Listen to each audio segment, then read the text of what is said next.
Hello, you're listening to Coffee and Culture. We're on Talk 1260 and 103.7 KTRC, streaming at santafe.com.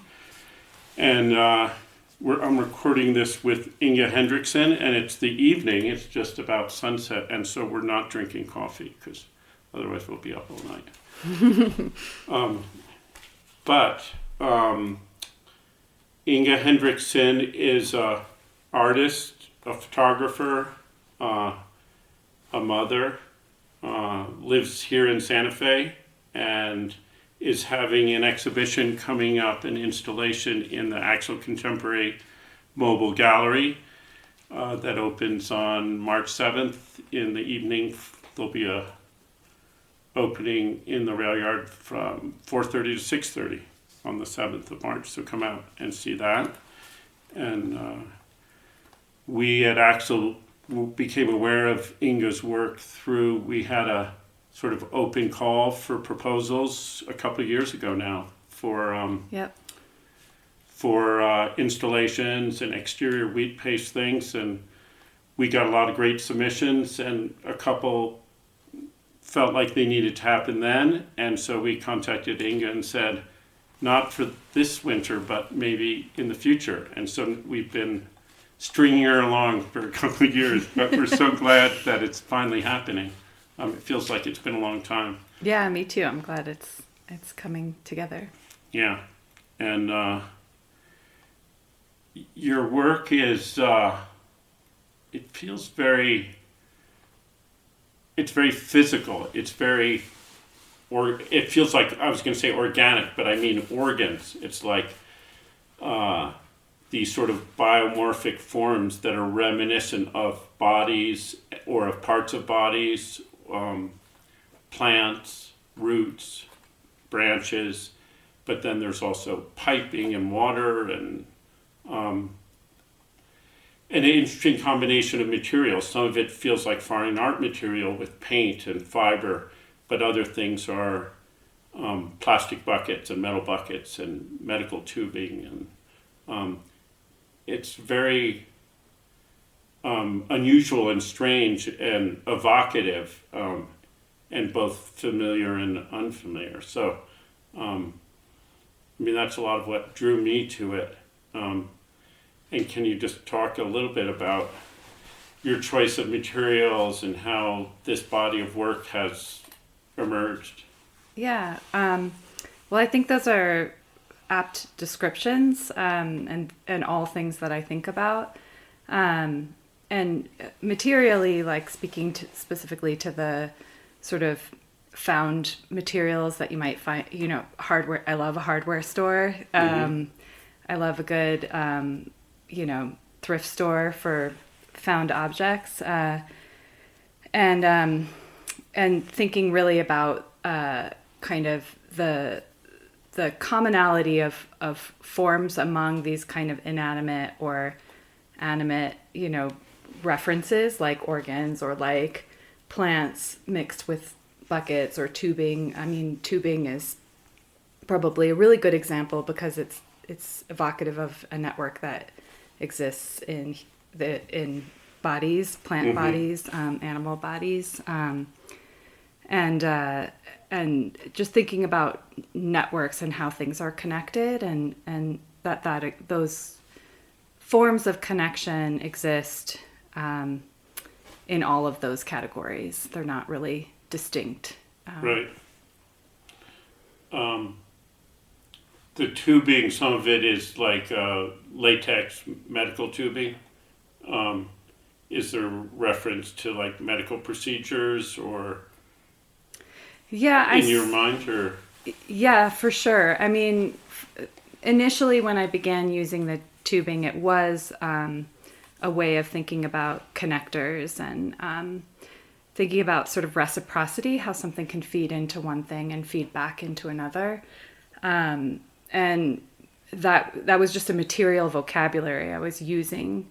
And then sort of in the midst of that, my mother fell ill and had some time in the hospital, and that like experience of just sitting with her and staying with her in the hospital, and all of the sort of like medical tubing, the sort of externalizing and internalizing of the body. So this feeding into and out of something that's internal and external, that is meant to imitate what lives inside, just was such a palpable imagery, and it was and sort of experience to sit with, and it was sort of already this material vocabulary, and it that I was using, and it just became something that shifted the work, really shifted it a little bit more, pushing toward this bodily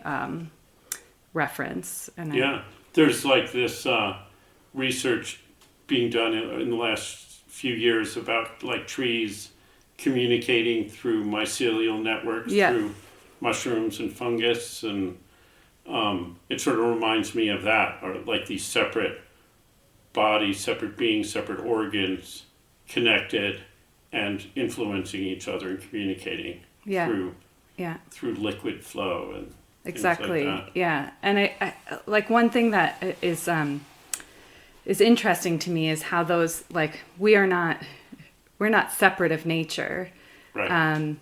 And in fact, all of those kind of the tubing and it's all of that's us mimicking nature also.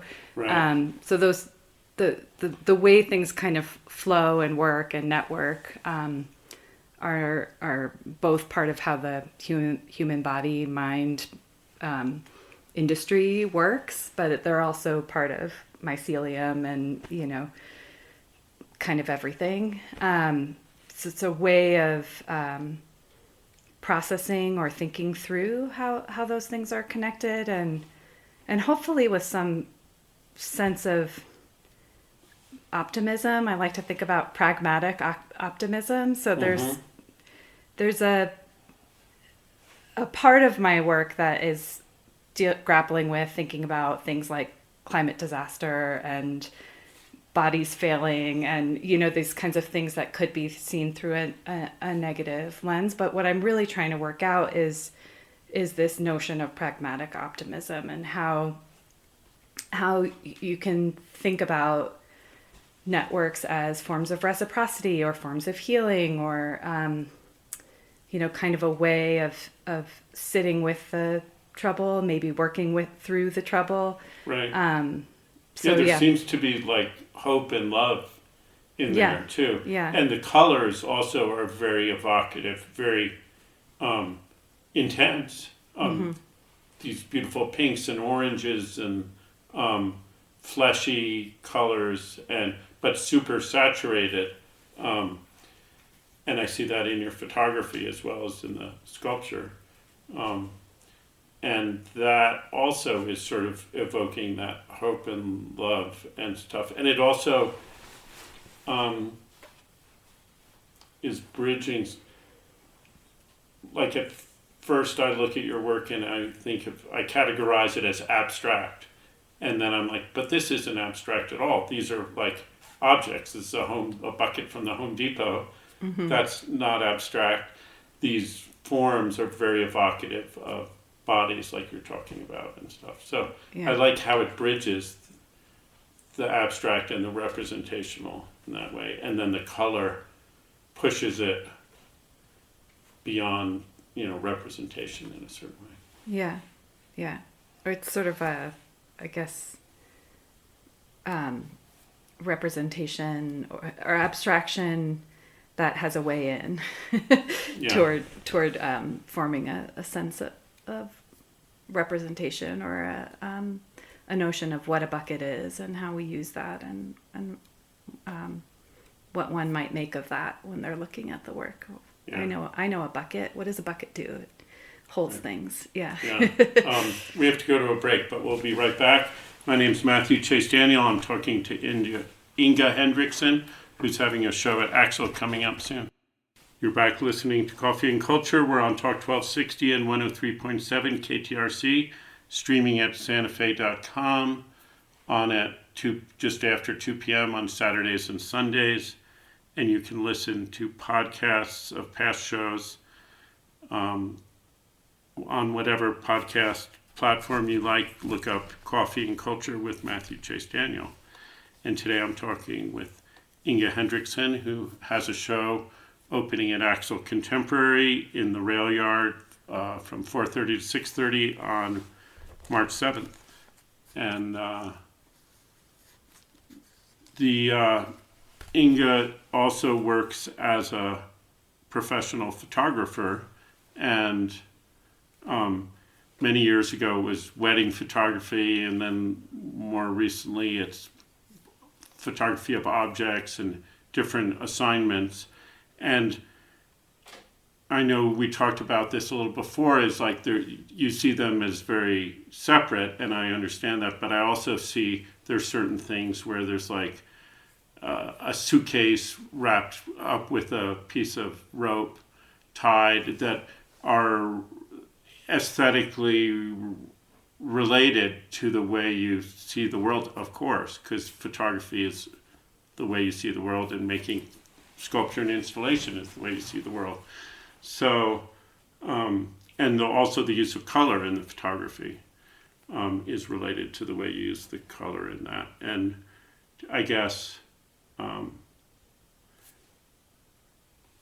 how do you see the relationship or the different processes between making photographs as a whole, whether they're fine art or commercial, or making sculpture and installation?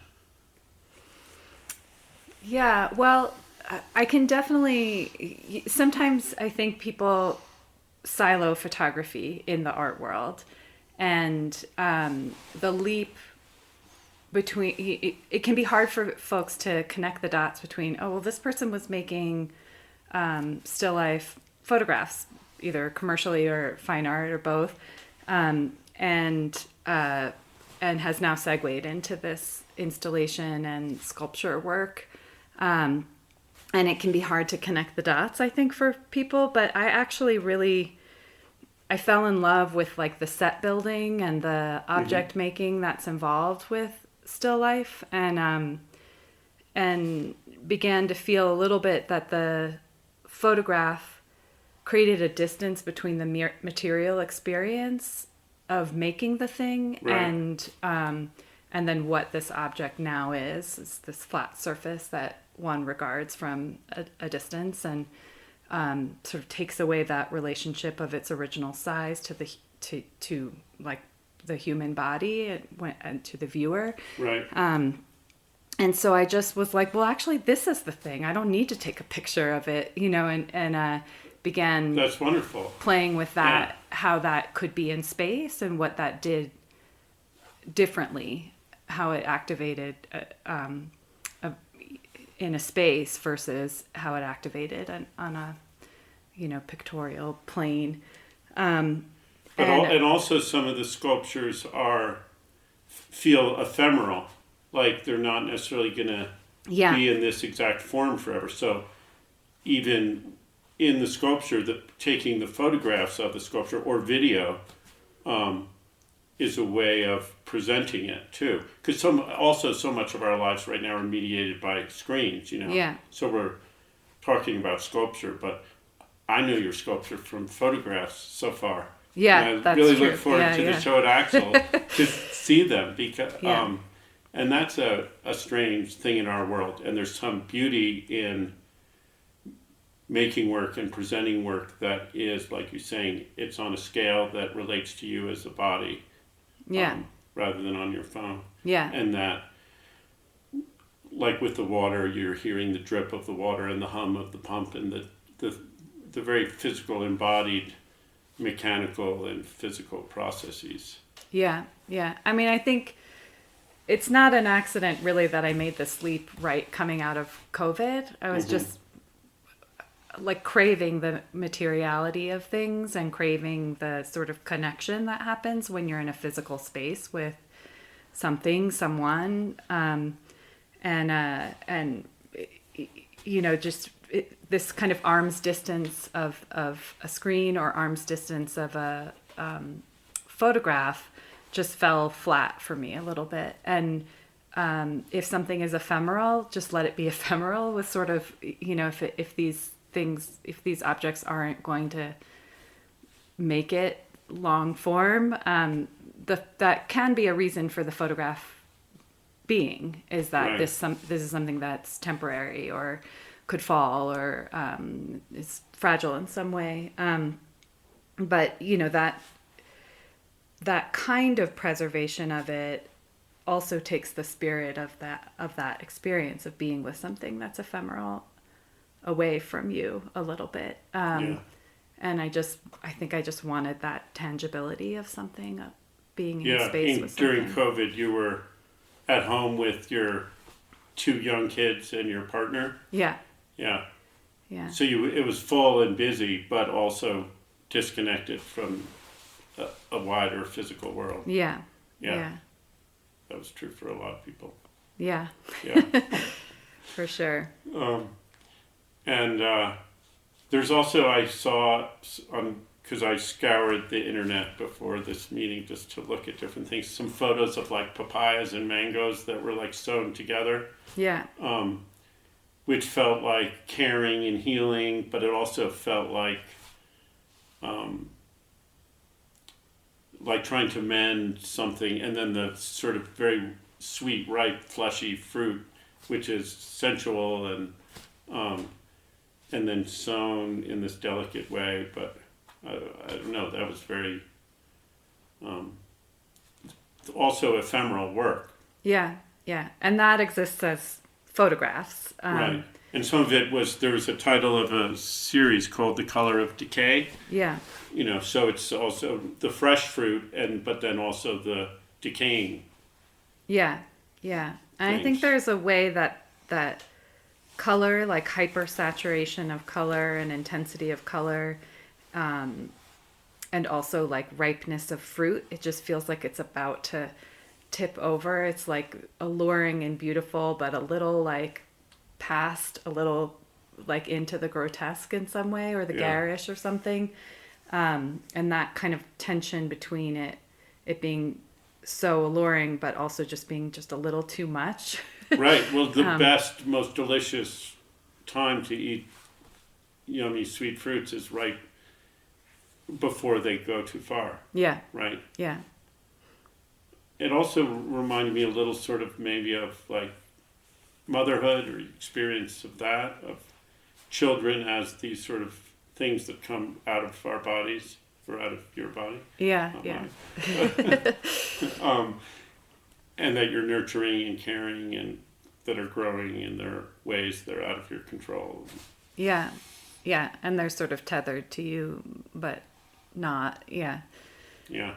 Did this whole series of this body of work came after your children were born. yes, yeah, yeah. And that definitely makes its way into the work, for sure. And I have a lot of work has like separate forms, but they're sort of bound or bundled together. And I think that is a way of thinking about these kinds of like intense connections where you are two separate bodies, but it almost doesn't feel like it, or there are ways that you're kind of entangled. And family is one of many examples of that, but certainly one that I live intensely. So Yeah.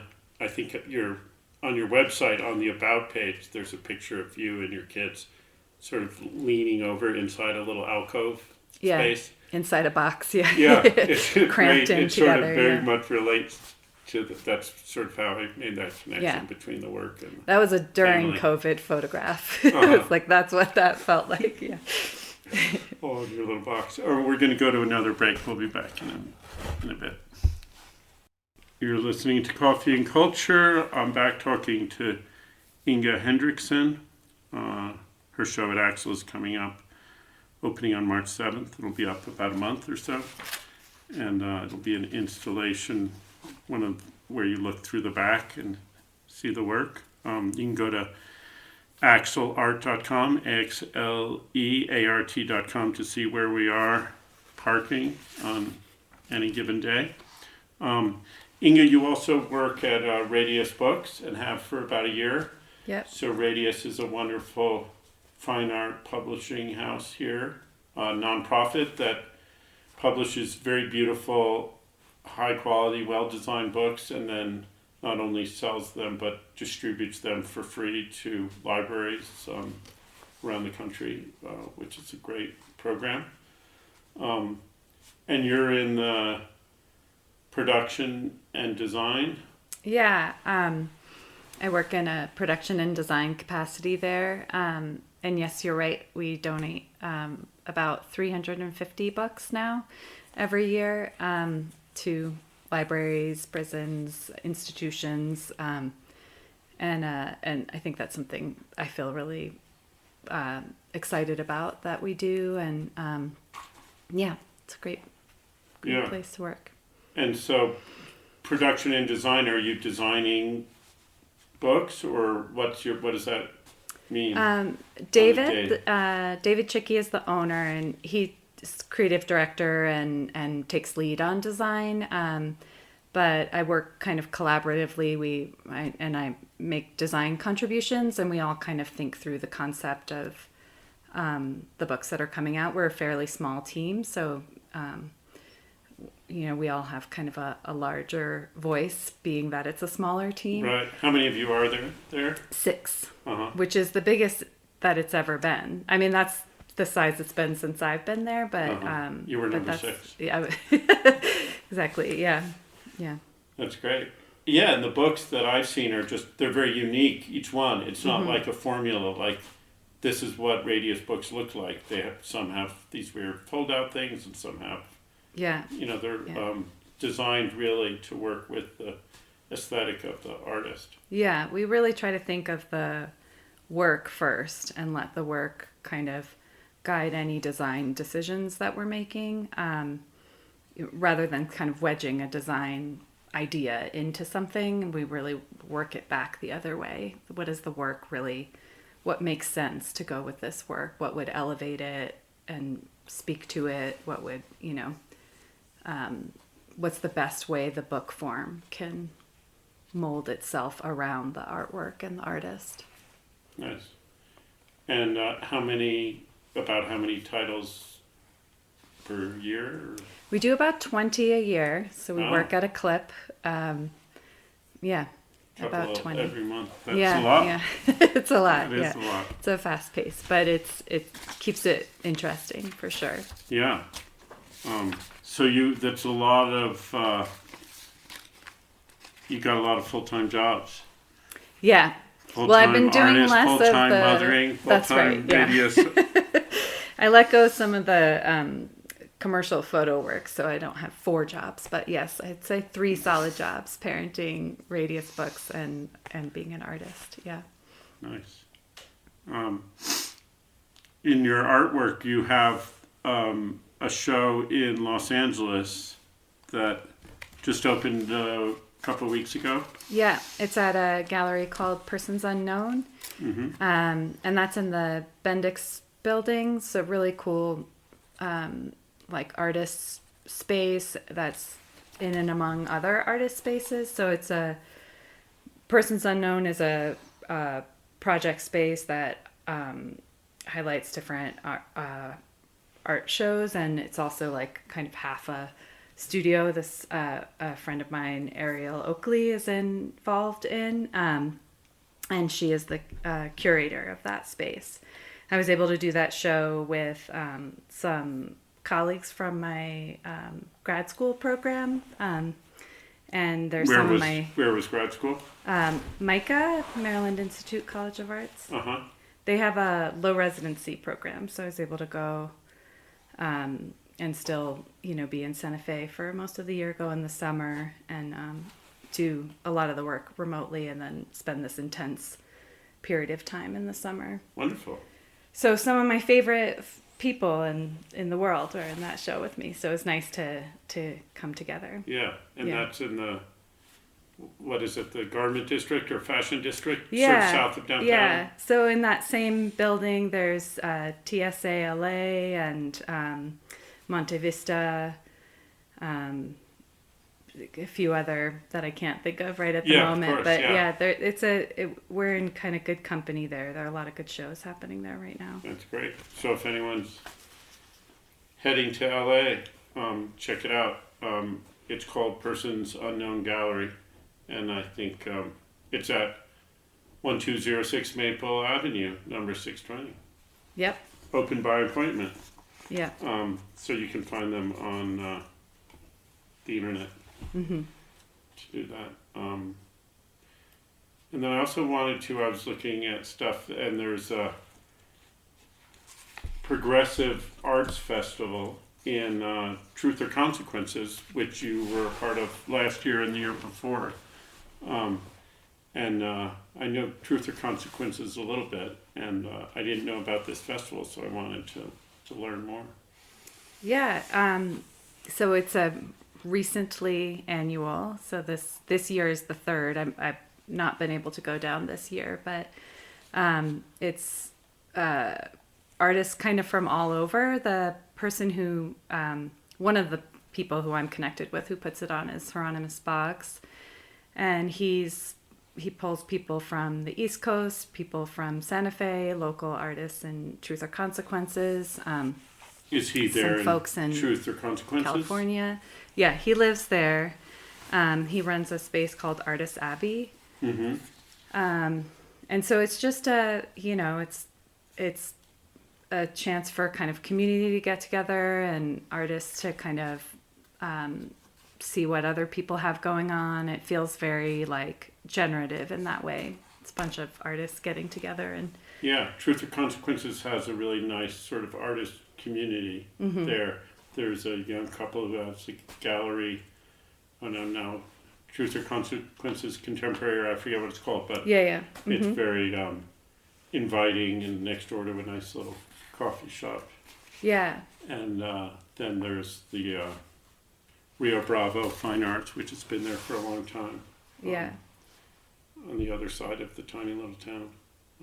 I was down there last fall doing a photo project with Axel, where we had the gallery set up as a photo studio, and people come in and we take their pictures, and it was a very welcoming and nice community there. We were at the brewery in the evening, and just a lot of enthusiasm. And sometimes it's nice after being in Santa Fe, where everyone's oversaturated with art, to show up in smaller communities. Yeah. I mean, it does have that feel. It feels sort of like the whole town is involved in this event. And then all of the galleries are, sort of anybody who has anything to do with art or performance or whatever seems to be involved in it. So it's got a real energy. It's a nice event. And so people can find out about that. It's called Meteoric in Truth or Consequences. And how long, so graduate school was back and forth from Santa Fe, but you've made Santa Fe your home for 20 years? 20 years now, yeah. It's been a while. So you're like 12 when you came? I was older than 12. I'll say. And what brought you here? I came out for the Santa Fe photographic workshops. They sort of hire seasonal staff. Mm-hmm. So I came out one summer. I was living in New York and came out to do that work, and had a great cohort of people who were also coming from different places to work there. And a number of us just decided to stay a little bit. I did a little kind of stint of back and forth between here and Santa Fe, and between here and New York. Between New York and Santa Fe. Right. And just ended up staying here. Yeah. Nice. We got to go to our last break. We'll be back with Inga Hendrickson just a bit. You're back listening to Coffee and Culture with Matthew Chase Daniel. I'm talking with Inga Hendrickson, and she is an artist living in Santa Fe for 20 years and raising a couple of kids and working at Radius Books and making wonderful art that will be showing at Axel Contemporary soon. And she's also as we mentioned before, showing work in the exciting space in downtown Los Angeles right now. And yeah, tell us a little more about that show. Sure. We titled it Into the Hamper's Belly. And it has it has some of my work in there, as well as some great artists, Caitlin Servilio, Corinne Yance, and Rachel Elizabeth Jones are in it with me. Mm-hmm. And those are some of my very best These were all favorite people. Graduate students at the Maryland Institute of. Yes, yeah. So actually, Okay. Rachel, I just met through Corinne putting on this show. But Caitlin and Corinne are two artists that I've known for a while, since we're in grad school together, and just the work that we're making sits well together. Has sort of a little Venn diagram of points of interest. Yeah, is the Into the Hamper's Belly, is that so is that like a clothes hamper?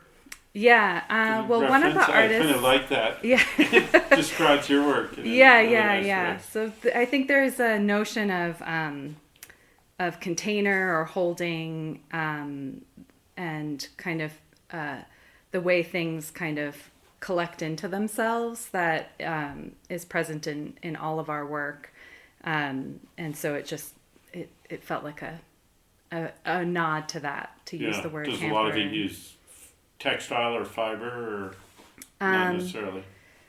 Yeah, so Corinne Yance I would describe as kind of a 3D painter. She's a lot of her paintings have a lot of sculptural elements, but she's kind of a painter's painter in a lot of ways too. And Caitlin Servilio does painting, but has also kind of done these like needle punch pin needle work that kind of hangs on the outside and kind of grows out of the paintings. So that's a fiber element. And Rachel has these sort of like portal assemblage sculptures that are concrete and woven, basket weaving, and found objects. One of her pieces has like a corona of fake Oscars. Since it's in LA. Yeah. Nice.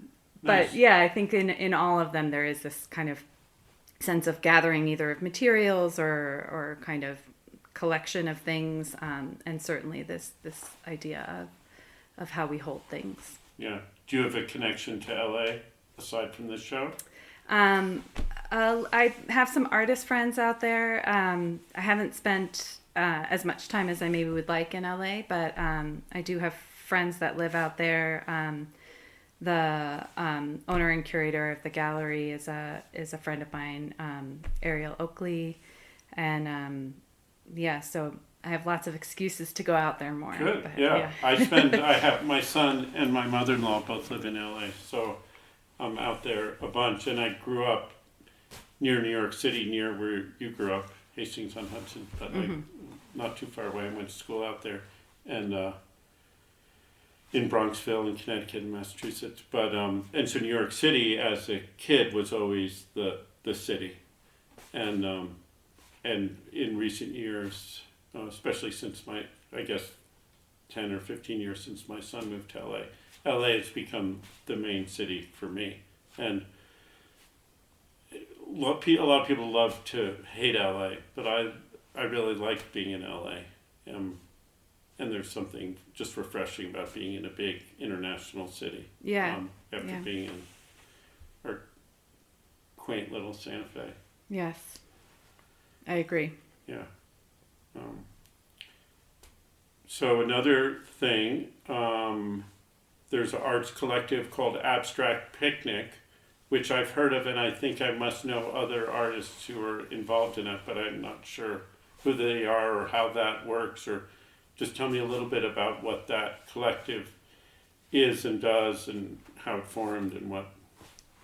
Yeah, well, it's a collective that I think was really born out of a need of community among artists, and you know, whether it's accountability that you're seeking, or just somebody to talk through ideas, or somebody to collaborate on making things happen, making shows happen, making you know, pop up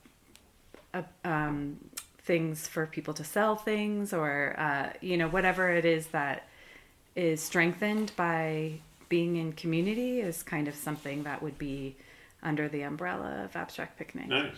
Yeah, because it can be lonely, or I know when I first moved to Santa Fe, I was making art and for years and years and years, but I didn't really feel like I was part of a community of other people working together to make things happen. And so I think these sort of groups form and grow, and then other ones come up, and the need for one, it disappears, and another one fills another need. Yeah. And I think Santa Fe maybe has evolved in a way. I don't know if it's just me, because since my friend Jerry and I opened Axel now 15 years ago, that all of a sudden gave us a voice in the community in a way that I felt like I didn't have as just an individual artist working in my studio. Yeah. And that was really nice, but now I can't see what it's like for other artists who are needing that. Yeah. I mean, for me, I think it's really essential. Like, feeling part of a community is like,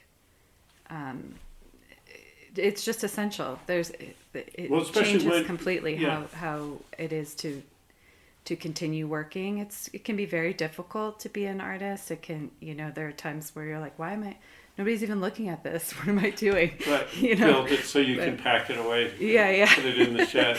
I guess I another feel one for sometimes. storage. Yeah. Well, I mean, your work and a lot of the great work being done here isn't, a lot of the work that we see in Santa Fe in galleries is driven by a market for collectability. And there's a lot of great arts doing here that's not that commercial work. That's, you know, your work is beautiful, and I don't mean it's not saleable or collectible, but it's not built for a market in a certain way. And so it's hard for that, to sell the community, things that are ephemeral. yeah.